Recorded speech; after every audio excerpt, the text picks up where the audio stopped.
una peregrinación, un movimiento extraño, peligroso, que saque a ese cuerpo del movimiento común y lo coloque, es decir, saque ese cuerpo de una especie de manada semiótica y coloque ese cuerpo y lo haga impredecible. Recuerden que echamos bromas con con el tonto y el inteligente, ¿lo recuerdan? El tonto y el inteligente son predecibles, es decir, son cuerpos controlados.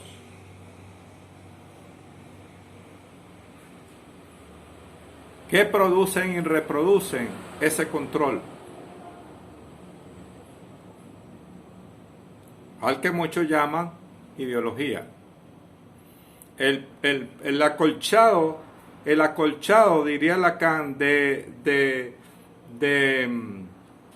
estas ideologías es el cuerpo en los espacios comunes.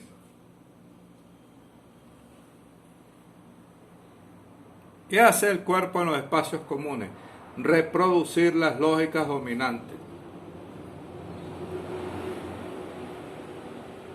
O las lógicas de la etnia. O las lógicas del grupo familiar. O la lógica de la banda delictiva. O la lógica del gremio. Y paremos de contar.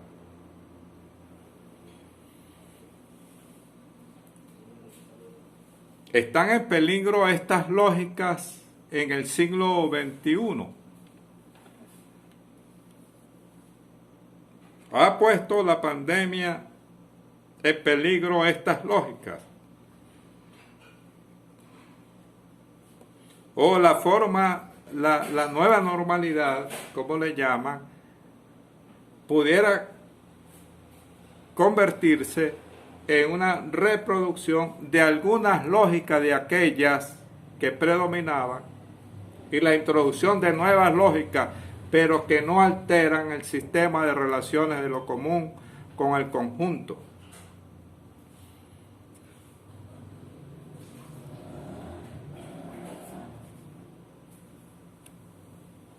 Esto es muy abstracto, repito, porque nosotros debemos reconocer, estudiar, interpretar el movimiento del ser en el relato de la cultura. ¿Qué es lo que hacemos cuando interpretamos? Este es el fenómeno, este es el cuerpo, esta es la forma del tiempo, estas son las formas técnicas, este es el sistema de relaciones.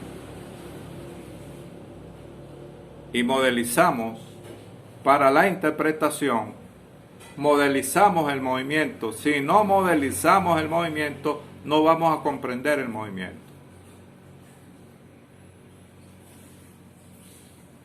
Y modelizar un movimiento es comprender cuáles son las leyes semióticas, las lógicas, las convenciones y las disyunciones que están presentes, los ascensos y las caídas que están presentes en ese movimiento.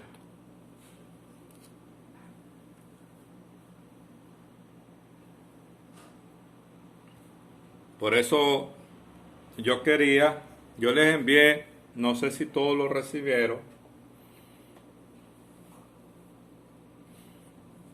que es la tesis que desarrollo en el libro El mundo de los ídolos rotos, que es una reescritura de mi tesis doctoral, que es una lectura de la novela y la cultura en su sistema de correlación que llamo comunicación paradójica.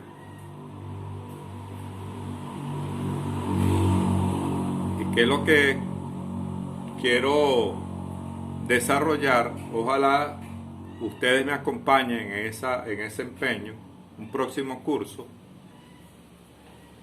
que permita ya con relatos concretos,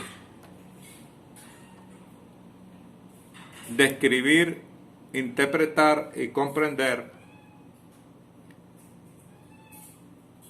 el movimiento del cuerpo en el espacio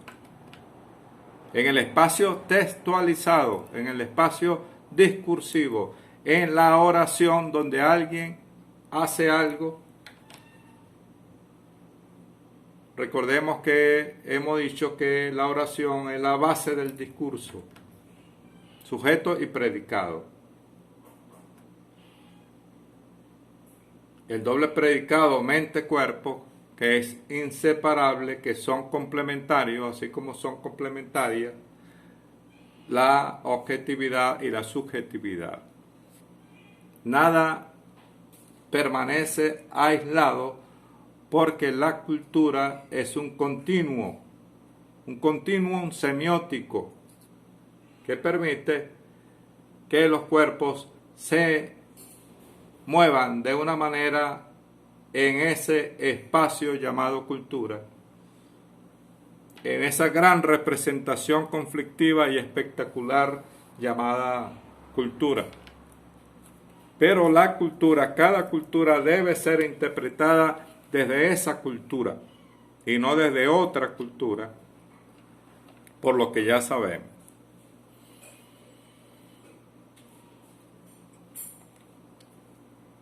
Es allí cuando propongo el cuerpo giroscópico, que es una especie de trompo que se mueve de una manera determinada. ¿Ok? Aquí está el trompito. Ese trompo se mueve de una manera determinada.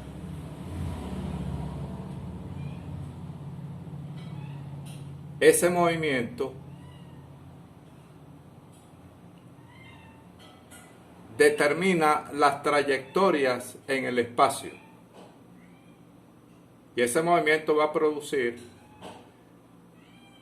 lo que hemos llamado identidad narrativa. La identidad narrativa del cuerpo en ese movimiento, que puede ser lineal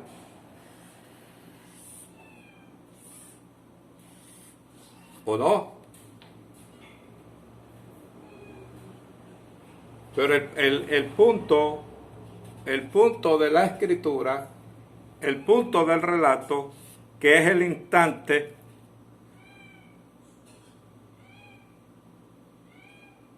es el aquí y ahora. Aquí hay un antes y aquí hay un después.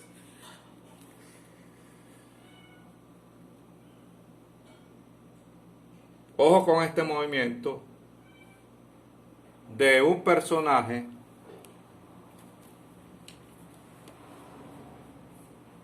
que desde la semiótica lachmanniana llamamos subject.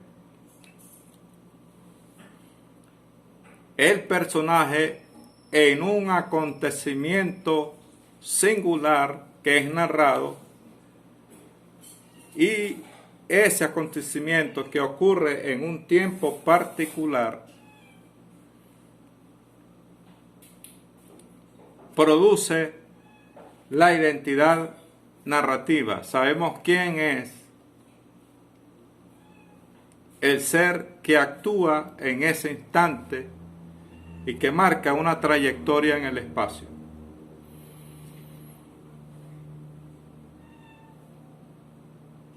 No hay narración sin tiempo. Y el relato, y esta es la propuesta de la filosofía antropológica de Paul Ricoeur, no hay relato sin tiempo. Y no hay acción sin personaje.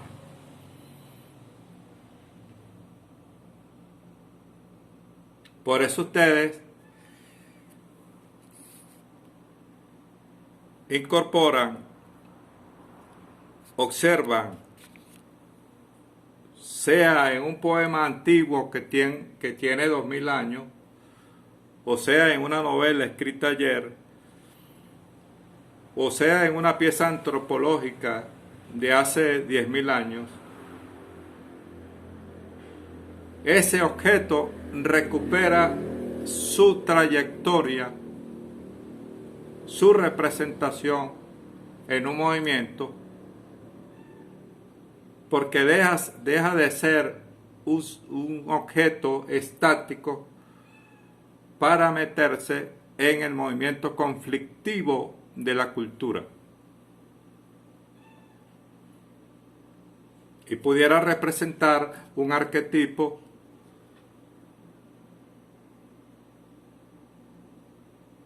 de ese mundo, de esa sociedad que hoy pudiéramos cuestionar en el marco de la lucha de valores contra valores, porque no comprendemos que cada sociedad construye un sistema de relaciones, arquetipos, símbolos, que tiene que ver con el conflicto de esa sociedad. Y que nos permite decir lo que ahora señalaba. Es posible que antes el ser humano, paradójicamente hablando, fuese más libre que ahora, porque ahora es objeto de un juego funcional, un juego de gramática, que se disputan a ese objeto bajo estrategias de control que tienen que ver con la disputa de lo que yo llamo el mercado común de las víctimas. Entonces ese cuerpo que gira, ese trompo giroscópico semiótico, gira, enfrenta lo predecible, lo organiza, lo controla o hace que eso estalle. Porque podemos encontrar en la historia de la sociedad, en la historia humana, movimientos que estabilizan, son movimientos graduales que estabilizan las sociedades, o movimientos que hacen que esas sociedades estallen, aparecen nuevos códigos, nuevos valores, nuevos personajes, nuevas leyes. Y esos estallidos lo que le permite en las líneas del proceso civilizatorio, permite que se introduzcan grandes cambios que después de ocurrir pudieran volver a la gradualidad, que es un poco lo que ha pasado con los grandes proyectos históricos que se han desarrollado en Latinoamérica, en el mundo entero. Entonces dan vueltas en sí mismos, comienzan a repetirse, y aquellos cambios que se produjeron alguna vez se convierten en semióticas de dominio que necesariamente deben ser enfrentadas desde la interpretación y desde el mismo conflicto histórico-cultural. El cuerpo entonces se mueve, es un gran productor de sentido, se mueve en esa historia, se mueve en esos espacios, se mueve en esas leyes, produce y reproduce esas leyes o conflictúa con esas leyes. Se genera el principio trágico, de allí que encontramos como personas, individuos, grupos, colectivos, pueblos enteros se confrontan a leyes de dominio y alteran esas leyes de dominio, y allí la historia de una identidad colectiva que tiene que ver con la memoria de los pueblos y de la cultura. Bueno, dejo esta parte hasta acá para que ustedes eh, hagan el comentario sobre los dos últimos merodeos de la hermana Jackie y de la profesora Gixa. Es importante que hagamos algunas vueltas al respecto, tal como lo hicimos con los merodeos anteriores, y pasemos en la parte final de esta tarde a algunas conclusiones, algunas posibles conclusiones, y nos pongamos de acuerdo para, y es mi invitación, un segundo curso con un nivel mucho más profundo que tenga que ver con la necesidad de reinventar la interpretación de acuerdo a las nuevas realidades textuales y al sistema de dominio operante en estos momentos en el planeta Tierra, entendido el planeta como cuerpo cultural bajo amenaza. Los escucho, apago mi micrófono y les escucho con gusto a todos ustedes.